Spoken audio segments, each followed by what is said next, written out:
Benvinguts i benvingudes al meu curs.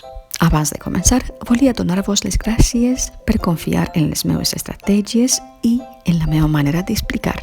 Sé que redactar bé és una tasca complicada, perquè ningú t'ha ensenyat això, perquè has de plasmar el teu coneixement en 2 hores. És difícil perquè has de mostrar a l'examinador que domines no només el lèxic i la gramàtica, sinó també les regles de com s'ha de fer un escrit pel que fa el tipus de redaccions, la coherència, cohesió, construir oracions clares, ordenar els components en paràgrafs, assegurar que cada paràgraf té una idea principal i dividir l'escrit en funció del tipus de redaccions en la part d'introducció, el cos i la conclusió. Ara et contaré algunes coses sobre mi.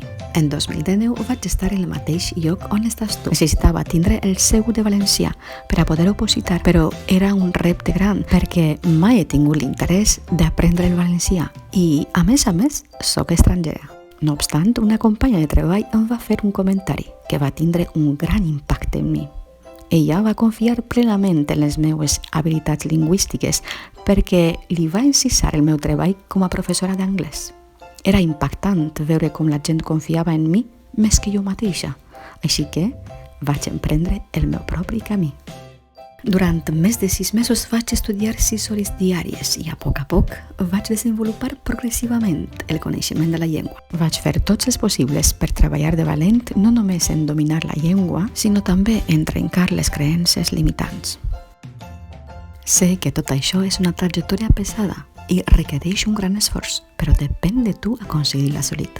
Has de saber com s'ha d'elaborar una redacció i he pensat que redactar millor pot donar-te el suport pràctic per a resoldre de manera ràpida i entenedora els dubtes més habituals que hi ha a l'hora de redactar.